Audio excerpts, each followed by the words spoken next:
NEET की physics ने इस बार पटकनी दे दी थी।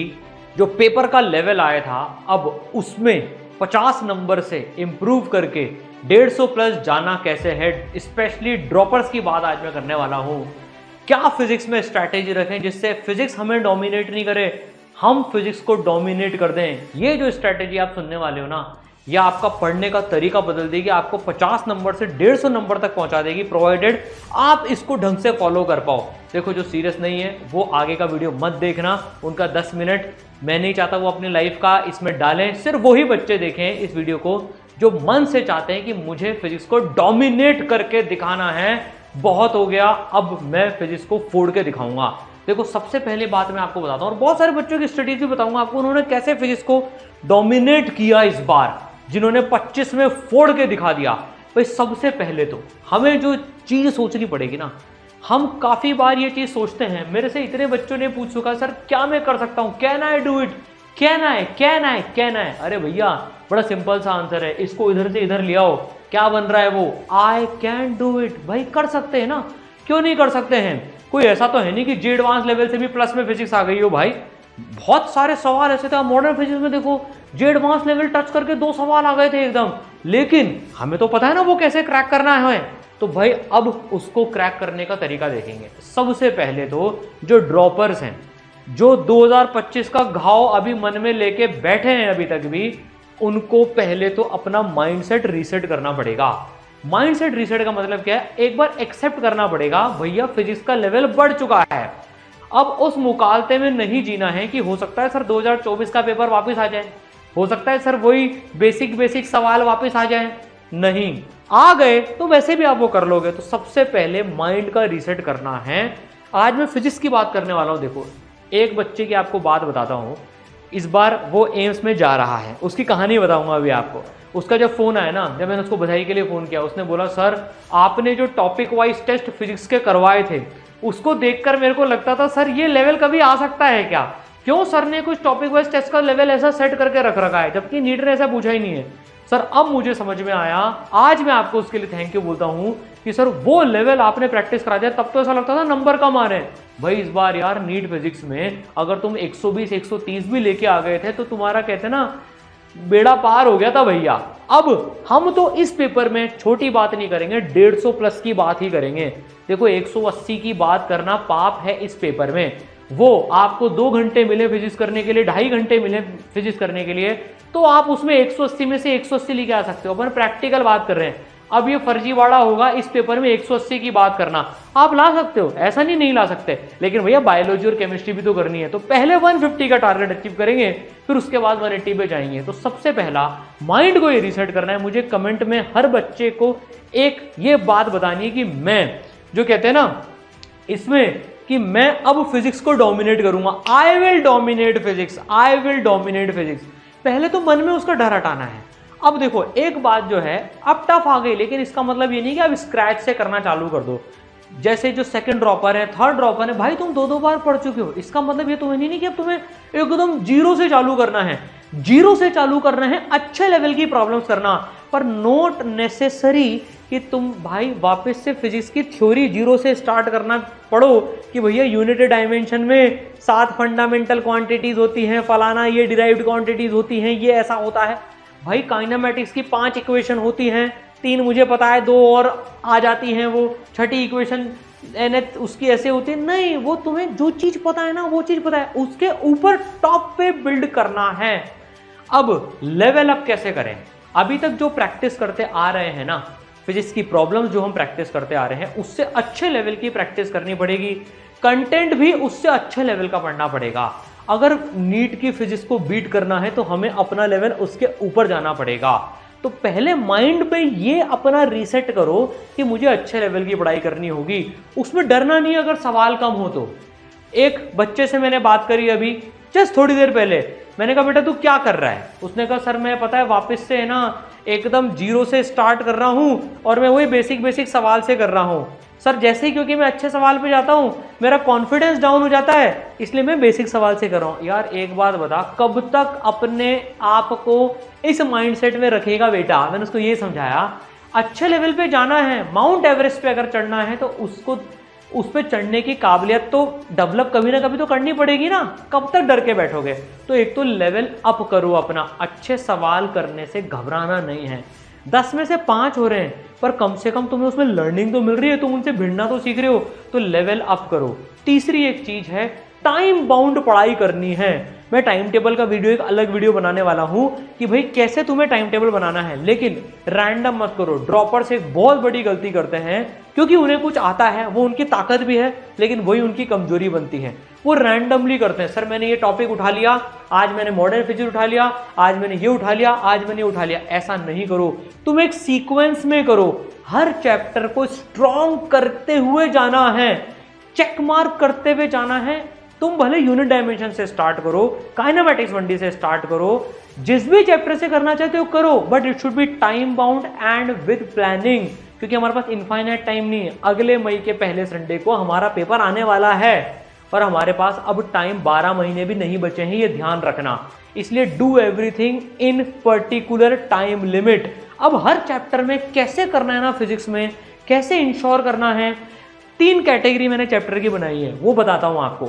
लेकिन उसके पहले एक चीज बताता हूं, जो बच्चे कमबैक करना चाहते हैं, फोड़ना चाहते हैं बच्चों, उनके लिए एक नई चीज लेके आए हैं। जैसे यार इन बच्चों ने करके दिखाया, देखो हर 10 में से एक बच्चा इस साल का 550 के ऊपर लेके आया है नीट 2025 में। भारत का हाईएस्ट सिलेक्शन रेशियो है ये, चाहे 733 रैंक हो, 1283 रैंक हो, इतनी रैंक हो, इतनी रैंक हो, इतनी रैंक हो। देखो ये जो बात है वो सिलेक्शन रेशियो की बात है, ठीक है ना, टफ पेपर में भी। और पिछले साल आप देखो, अभी तो कॉलेज मिलने बाकी हैं बच्चों को, काउंसलिंग स्टार्ट होगी फिर कॉलेजेस मिलेंगे। लास्ट ईयर आप देखो AIIMS Delhi, AIIMS Bhopal, AIIMS Patna में बच्चे गए हैं, तो जाते हैं यार। इन्होंने जितना लेवल पे इंप्रूवमेंट मारा है, डिफरेंट लेवल पे इंप्रूवमेंट मारा है, तुम भी मार सकते हो। तो बच्चों नीट 2026 ड्रॉपर्स के लिए पर्टिकुलरली कमबैक कोर्स है, जिसमें बिल्कुल अच्छे लेवल की तैयारी जो रिक्वायर्ड है फिजिक्स केमिस्ट्री बायोलॉजी तीनों में। इस बार इसमें एक और नई चीज दे रहे हैं, भरपूर टेस्ट, अराउंड 200 टेस्ट आपके एंड तक कंडक्ट हो जाएंगे इस कोर्स में। मेंटर्स आपके साथ में रहेंगे, आप अकेले सारी लड़ाई नहीं लड़ने की जरूरत है। काफी सारे बच्चों के पास में कोई होता ही नहीं गाइड करने वाला, वो भापड़े अपनी लड़ाई खुद ही लड़ते जाते हैं, ड्रॉप ईयर में मिस्टेक्स करते हैं। एक मिस्टेक उनका सिलेक्शन हटा देती है और किसी ने एक मिस्टेक बचा ली तो वो उनका सिलेक्शन करवा देती है। ये भारत का सबसे अफोर्डेबल कोर्स है विद द गिवन फीचर, ध्यान रखना। मतलब इसमें आप टीचर के साथ में इंटरैक्शन कर सकते हो, ये चैट वाला कोर्स नहीं है कि सिर्फ चैट हो सकती है, नहीं, आप टीचर के साथ में इंटरैक्ट करोगे, वो आपको अनम्यूट कर सकते हैं, वो आपको देख सकते हैं, मेंटर्स आपको रेगुलरली ट्रैक करेंगे, ठीक है। तो भारत का सबसे इंटरैक्शन का कोर्स, उस लेवल का कोर्स, उस लेवल पे पढ़ाई होगी, टॉप टीचर्स कोटा के आपको घर बैठ के यहां पर पढ़ा रहे होंगे, आपको कहीं जाने की जरूरत भी नहीं है। आप घर रह के तैयारी करना चाहते हैं, this is an online course. और जो बच्चे ऑफलाइन में आना चाहते हैं, भाई एक 14 जुलाई से चालू हुआ है एक फेज, एक 21 जुलाई से फेज चालू होगा। ईसरल का एक ही सेंटर है, वो है कोटा में, लिमिटेड बच्चे लेते हैं, पूरा ध्यान देते हैं, homework checking, level of question, motivation, strategies, full एक एक बच्चे पर ध्यान देके पढ़ाई कराई जाती है, तभी हाईएस्ट सिलेक्शन रेशियो आता है। तो आप रजिस्टर कर लेना। ऑनलाइन कोर्स में इसमें भी लिमिटेड बच्चे हैं बेटा, ऑफलाइन में तो लिमिटेड होते ही हैं, ऑनलाइन में भी लिमिटेड होते हैं, तभी जाकर हाईएस्ट सिलेक्शन रेशियो आता है। अब अपने को जो ध्यान रखना है ना, प्रॉपर स्ट्रैटेजी फिजिक्स में जो रखनी है, देखो सबसे पहले आप ये मान के चलो 30 चैप्टर का खेल होने वाला है आपकी जिंदगी में। अब हमें ऐसे काम नहीं करना है, जो ड्रॉपर हैं उनके कुछ स्ट्रॉन्ग पॉइंट्स हैं और कुछ वीक एरियाज हैं। अगर सबको बराबर टाइम दोगे तो वीक एरियाज को कैसे टाइम मिल पाएगा। तो सबसे पहले आज लिस्ट बनाओ एक, इस वीडियो का अगर पूरा फायदा उठाना चाहते हो ना तो लिस्ट बना लो, यूनिट डायमेंशन से लेकर 12th के आखिरी चैप्टर तक, सेमीकंडक्टर तक पूरी लिस्ट बना लो। उसमें अपना स्टेटस लिखो चैप्टर का, यार ये मेरा स्ट्रॉन्ग है, वीक है कि मीडियम है, क्या स्टेटस है मेरा इस चैप्टर का। भाई जो पार्ट बॉडी का जहां फ्रैक्चर हुआ है वहीं तो पट्टा बांधेंगे, पूरी बॉडी पे पट्टा तो नहीं बांधेंगे भैया, हैं। तो इसलिए पहले हर चैप्टर का स्टेटस लिखो। अब इसमें हर चैप्टर में एक चीज ध्यान रखना, एग्जांपल बताता हूं आपको। इसमें 3 लेवल पे अपने को चैप्टर हमने बांट दिए, स्ट्रॉन्ग, वीक और मीडियम। अगर हमारा वो स्ट्रॉन्ग चैप्टर है, जैसे मान लो यूनिट डायमेंशन तुम्हारा स्ट्रॉन्ग चैप्टर है, एग्जाम्पल ले रहा हूं, तो तुम सीधे उसका टॉपिक वाइज टेस्ट दो। अपने इस कोर्स में भी हर एक चैप्टर का 1-1 घंटे का टॉपिक वाइज टेस्ट है, तुम वो दे दो। उसमें चेक करो, अगर मेरे 180 नंबर के पेपर में, हर चैप्टर का 180 नंबर का पेपर है, अगर मेरे 150 नंबर के ऊपर आ रहे हैं, फिर मुझे उसमें और कुछ करने की जरूरत नहीं है, ना मुझे उसमें क्लास करने की जरूरत है, ना मुझे उसमें मॉड्यूल करने की जरूरत है। मैं उसमें ऑलरेडी स्ट्रांग हूँ, उसको मैं फुल सिलेबस के पेपर के थ्रू रिवीजन में रखूंगा और उसको चेक लगा लो, डन डना डन, ये मेरा पेपर हो गया है, ये मेरा चैप्टर स्ट्रॉन्ग कैटेगरी में आ गया है। अब अगर तुम्हारा कोई चैप्टर मीडियम कैटेगरी का है, ध्यान से सुनना, मतलब जिसमें तुम 150 से कम स्कोर करने वाले हो लेकिन 100 नंबर से ज्यादा स्कोर करोगे, उसको मैं मीडियम कैटेगरी में डाल रहा हूं। जो इस लेवल का चैप्टर हो, फिजिक्स की पर्टिकुलर बात कर रहे हैं, उसमें थ्योरी उतनी ज्यादा पढ़ने की पूरी जरूरत नहीं है, उसको रिवीजन कर लेना। वो तुम तुम्हारे पुराने नोट से भी कर सकते हो, लाइव लेक्चर से भी कर सकते हो, रिवीजन वीडियो से भी कर सकते हो, लेकिन उसमें मॉड्यूल पूरे करने हैं। अब मॉड्यूल का स्ट्रक्चर बताता हूं। इस बार अपन ने एक नई चीज ऐड करी बेटा, सीपीपीज, कोर प्रैक्टिस प्रॉब्लम। हर चैप्टर की हर सब टॉपिक वाइज ऑलमोस्ट हर सब टॉपिक उसमें कवर्ड है। कोर प्रैक्टिस प्रॉब्लम्स हैं, जैसे तुम्हारा कोर बिल्ड ऑन होगा, ये इजी प्रॉब्लम्स हैं जो तुम्हारे सारे प्रोफाइल्स कवर करेगी ऑलमोस्ट और तुम्हारा कोर डेवलप करेगी। फिर आते हैं मॉड्यूल एक्सरसाइज 1, जिसमें से नीट का 60% पेपर जिसमें से आया है। फिर टफ लेवल की एक्सरसाइज 2, बाकी 40% पेपर उस लेवल का आया है नीट का इस बार। तो एक्सरसाइज 1 और 2 के सारे सवाल अपने को करने हैं। चौथी चीज जो है इस बार वह है सुपर प्रैक्टिस प्रॉब्लम, जिसको हम कहते हैं एसपीपीज। ये एक्सरसाइज 2 होने के बाद आपको नीट 2025 जैसे पेपर में एक्स्ट्रा एज देने के लिए एसपीपीज हैं। इनका नाम है super practice problems. Super practice problem 1, super practice problem 2, हर एक सेट में काफी सारी प्रॉब्लम्स है, 10 से 15 प्रॉब्लम्स है, तो आपको भरपूर अच्छे लेवल की प्रैक्टिस प्रॉब्लम्स मिलेगी। तो मीडियम चैप्टर में आप सीपीपी 1, 2 और सीपीपी एक्सरसाइज 1, एक्सरसाइज 2 और एसपीपीज कर डालें। आई बात समझ में, ताकि वो पूरा अपना एंड टू एंड वो चैप्टर खत्म हो गया।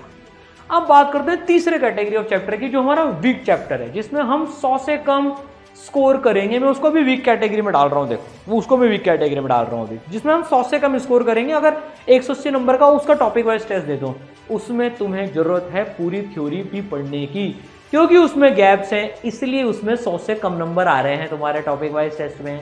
तो उसकी लाइव क्लासेस पूरा जो टाइम में वो चल रही हैं, जो टाइम टेबल वो चल रहा है, उसके हिसाब से अटेंड करो। फिर वही सीपीपी, एक्सरसाइज 1, एक्सरसाइज 2, एसपीपीज। अब बात करते हैं सर टॉपिक वाइज टेस्ट कब देने। जैसे ही चैप्टर कंप्लीट हो जाए तब तो दे ही देना। तुम खुद को टेस्ट करना चाहते हो तो पहले भी दे देना। और हर संडे को एक 3 घंटे का टेस्ट देना है। लास्ट में जाते जाते एक टाइम टेबल का वीडियो अलग बनाऊंगा। लास्ट में जाते जाते बेटा आपको हर दिन एक टेस्ट दिलाया जाएगा, जब आपका सिलेबस खत्म हो जाएगा। 4 बार रिवीजन करके नीट 2026 को फोड़ के आएंगे, कम बैक करके दिखाना है।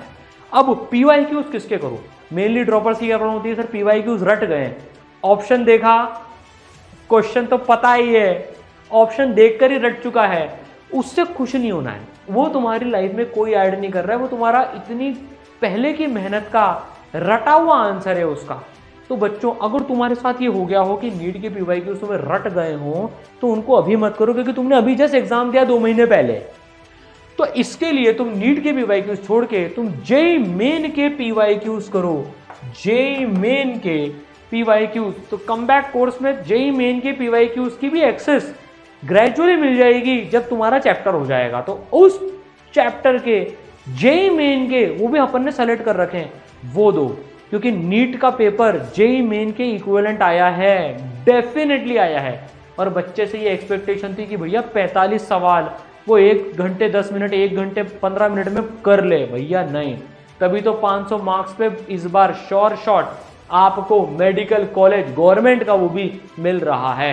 150 नंबर पीछे सरक गई गाड़ी पिछली बार से, देखो आप। तो लो स्कोरिंग पेपर है, लो स्कोरिंग पेपर में अलग तरह से काम करना होता है, समझ गए। तो पीवाईक्यूज जेईई मेन के कर लेना उसमें, राइट। अब फटाफट से एक बात जो समझनी है, टाइम वेस्ट नहीं करना है, रीस्टार्ट कर दो अपनी प्रिपरेशन। भाई जो काउंसलिंग में है, जिनको लग रहा है मुझे कुछ मिल सकता है, वो काउंसलिंग प्रोसेस में, जिनको शॉर्ट है ऑब्वियसली गवर्नमेंट मेडिकल कॉलेज में जाना ही है, वो तो काउंसलिंग प्रोसेस में चलते चलो। लेकिन काफ़ी सारे बच्चों को एक मन में डाउट है, मेरा होगा नहीं होगा, मैं बीएससी करूँगा या बीएमएस के किसी कॉलेज में जाके पार्शियल ड्रॉप ले रहा हूँगा। भाई तुम जल्दी स्टार्ट कर दो, काउंसलिंग के रिजल्ट आते आते 1-1.5 महीना और बीत जाएगा। डू नॉट वेट, पूरे मन से रीस्टार्ट करना है, मचाना है, फोड़ना है। रीस्टार्ट करके मचा के दिखाएंगे। ठीक है बच्चों, पूरी ईश्वरन टीम तुम्हारे साथ है। तुम्हारा डॉक्टर बनने का सपना पूरा हो, ऐसे हमारी मनोकामना है भगवान से, और पूरी लग के मिलकर मेहनत करेंगे बच्चे। ठीक है, ऑल द बेस्ट।